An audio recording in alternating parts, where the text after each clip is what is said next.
Ya estamos de regreso en Noticias al Día y nos encontramos, como lo habíamos ofrecido, con la profesora Armida Huertas, candidata al Congreso de la República por Frente Amplio con el número 9. Profesora, es un gusto tenerla en Noticias al Día. Muchísimas gracias porque se ha dado un tiempo en sus labores escolares que comparte con la campaña. Muy buenos días. En primer lugar, yo agradezco infinitamente este espacio. Y en segundo término, es cierto que nosotros tenemos que estar trabajando y a la vez haciendo la campaña en todos estos días, ¿no? Es ¿quién le financia la campaña Armida Huerta? Nadie, los compañeros de base, los maestros, colectando poco a poco ahí, apoyando, sacando prensa, sacando banner, por ahí. Es los maestros organizados los que me están apoyando. Tras nuestra candidatura no hay empresas, tras nuestra candidatura no hay plata que llegue fácil. Como es cancha, un dinero, no hay plata como así cancha. es un dinero que es producto de una labor muy dura de los docentes, de algunos padres de familia, etcétera, etcétera. Esa es con la que estamos financiando nuestra campaña. Profesora, tenemos una educación en el Perú, se ha hablado de la transformación de la educación, pero la educación en nuestro país sigue siendo precaria. Enseñamos en la sierra lo que se enseña en Lima, enseñamos en la selva lo que se enseña en Lima, no tenemos profesores bilingües y si los tenemos no sé dónde los habrán mandado a trabajar, pero y aparte tenemos un maltrato a los maestros terrible. ¿Qué es lo que está pasando? A los políticos, a los presidentes, ¿no les interesa la educación? No, yo creo que es claro, no les interesa la educación. El señor Ollanta dice que lo mejor, y la prensa, todos dicen que lo mejor de este gobierno del señor Ollanta es la educación.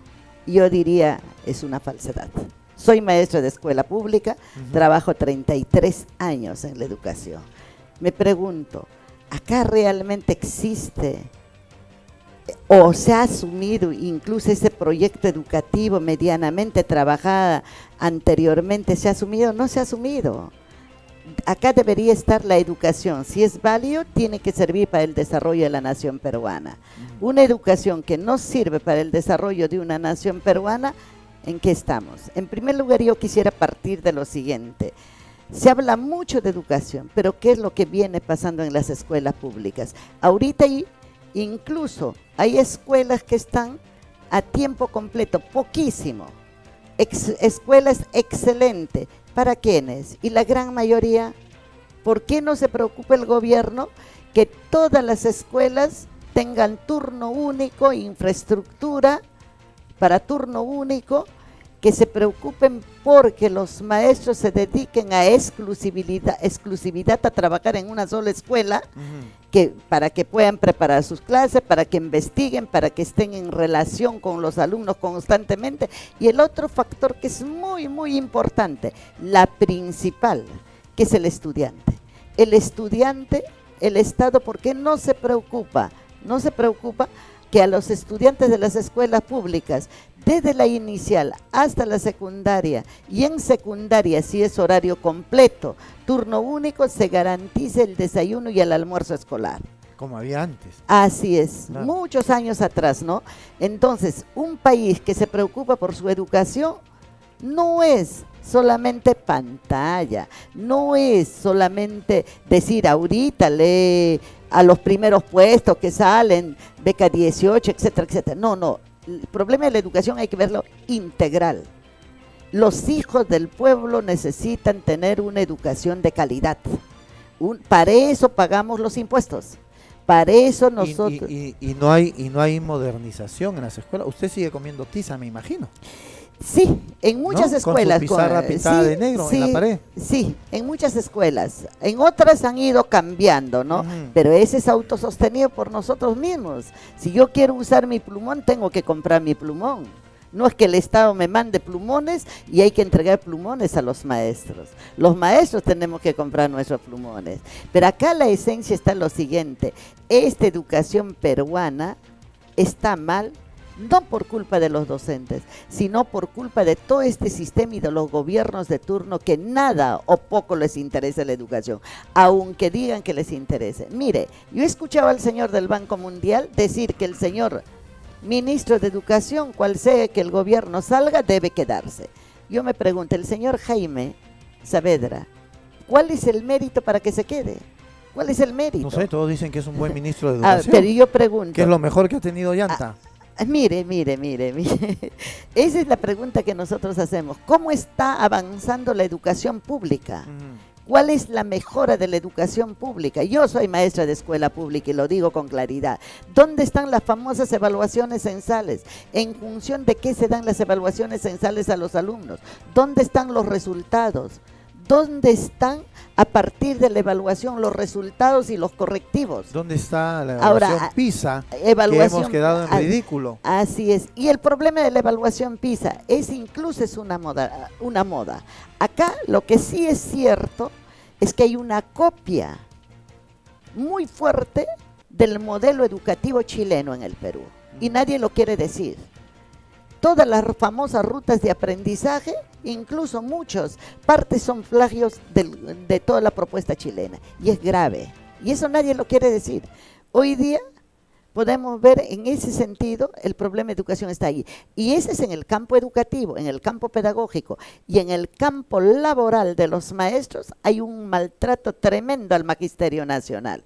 Por ejemplo, los maestros contratados, voy a partir de la parte más débil, de la pita donde se rompe con mayor facilidad. Los pobres contratados, los que mandan a ellos, así es, aparte pagarles un salario muy bajo, ¿tienen escolaridad? No les dan escolaridad. Esos maestros contratados, ¿acaso no tienen hijos? ¿Acaso no deben comprar útiles para sus hijos? Aparte de esos sueldos miserables que no pasan de 1.200 soles, esa es la pregunta. Ahora, por otro lado, voy a ir al otro extremo, ¿no? Al otro lado de los maestros. Los maestros que están en la primera escala magisterial, supuestamente con la reforma magisterial, la meritocracia, los maestros ganan bien, ahora tú puedes ganar 3.000, 4.000, pero es un grupo minúsculo, ese es solamente la pantalla, ese es para mirar nada más, para que digan qué bien estos maestros están ganando. Pero la verdad, la esencia es que cómo esos sueldos, incluso a dichos maestros que están pagando, ha repercutido para la mejora de la educación.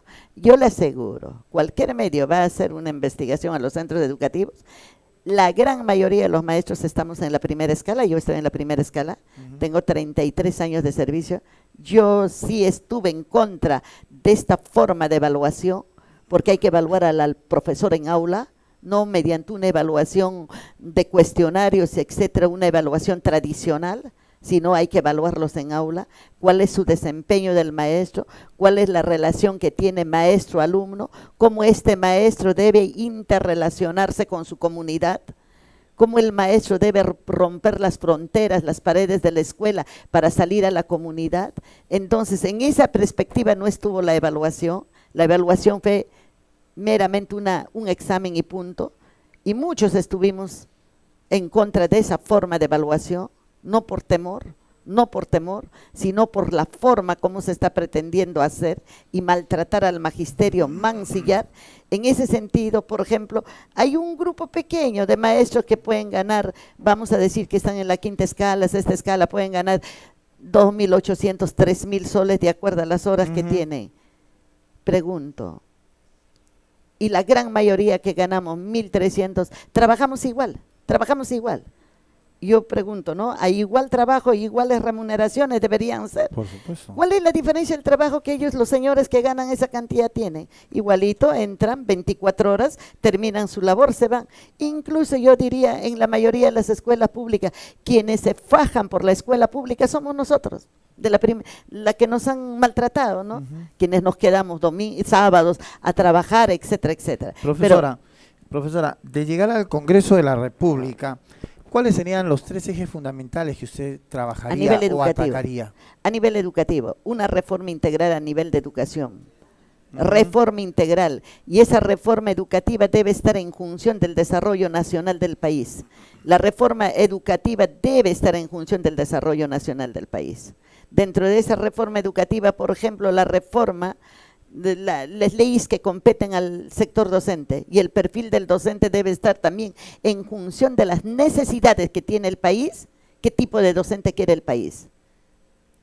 Las leyes tienen que estar del magisterio. Un profesor bilingüe en la Así sierra, es, en la selva, así es. no uno que te quiera imponer el castellano. ¿No? Así es. Un maestro que conozca su realidad, un maestro que se identifique con su país.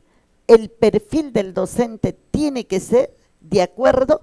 Por ejemplo, tengo un plan nacional de desarrollo. ¿Qué tipo de país quiero? Entonces el docente va a contribuir fuertemente en el trabajo de qué tipo de país pero quiero. Siempre y cuando el Estado apoye a ese docente. Así es. Yo hasta ahora tengo pena porque el año pasado un docente que vino de la selva a llevar material para sus alumnos, a comprarles cuadernos, lapiceros, lápices para regalarles, se volteó la lancha donde venía y perdió la vida el profesor, y ahí quedó el maestro. Hay mucho maltrato al magisterio y ese es al maestro. Y ese maestro con su propia plata venía a comprar cosas para implementar a su escuela. Muchos maestros hacemos así, muchos maestros. Ahora, ese es el maestro que está en actividad. O sea, eso es un insulto. Y ahora hay el maestro que es cesante, que todo el mundo se ha olvidado de ese maestro, cesante.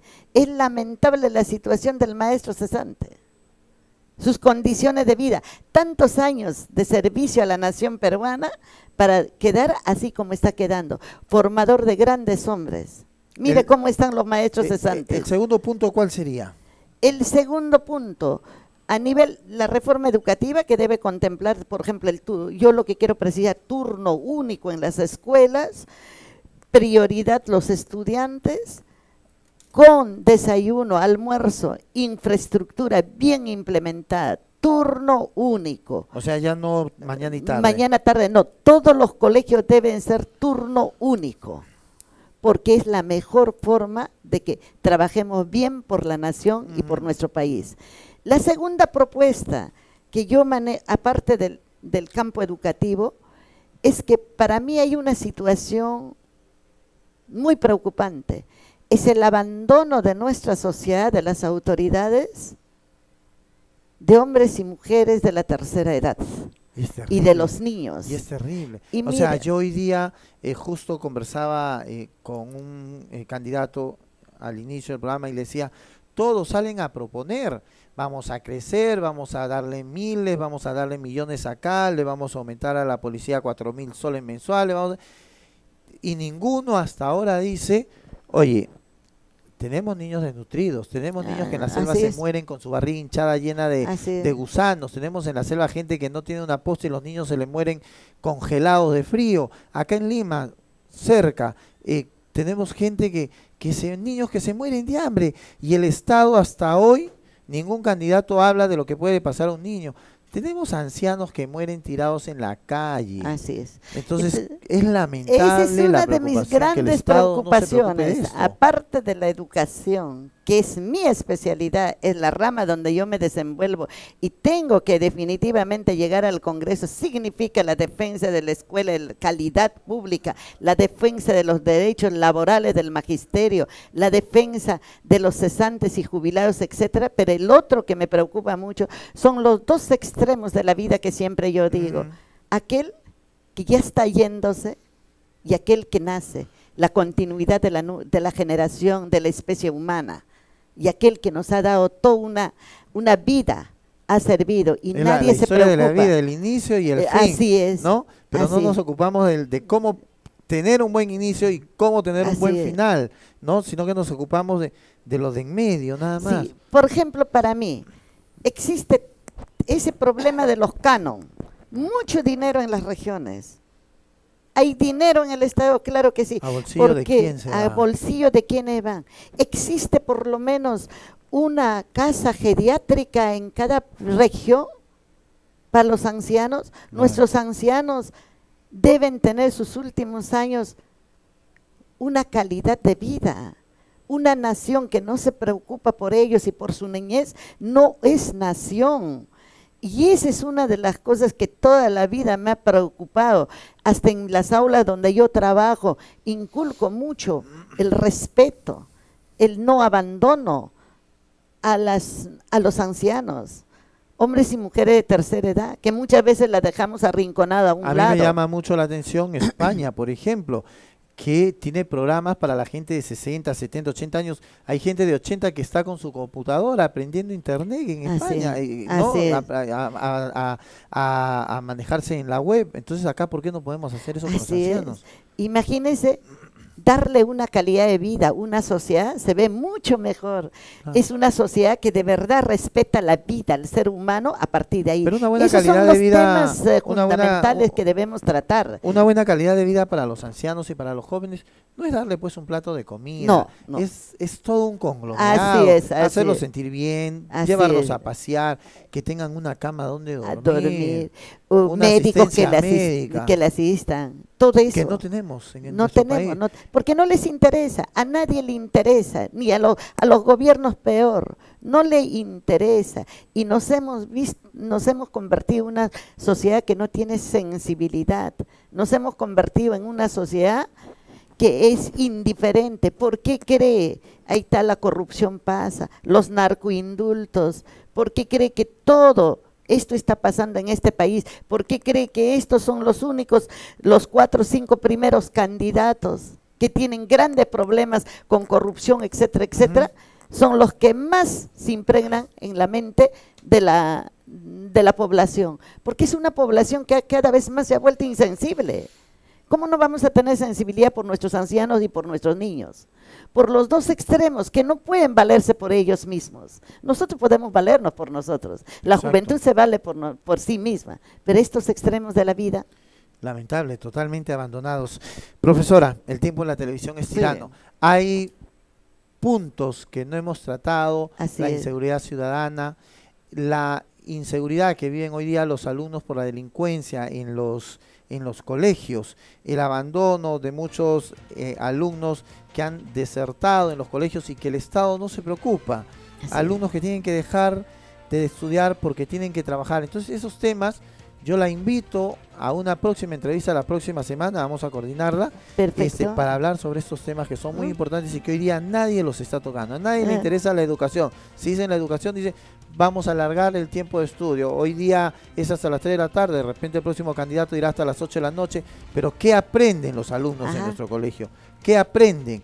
Nada, porque tenemos una educación paupérrima, seguimos arrastrando a los héroes, somos el país que más batallas hemos perdido y más héroes tenemos.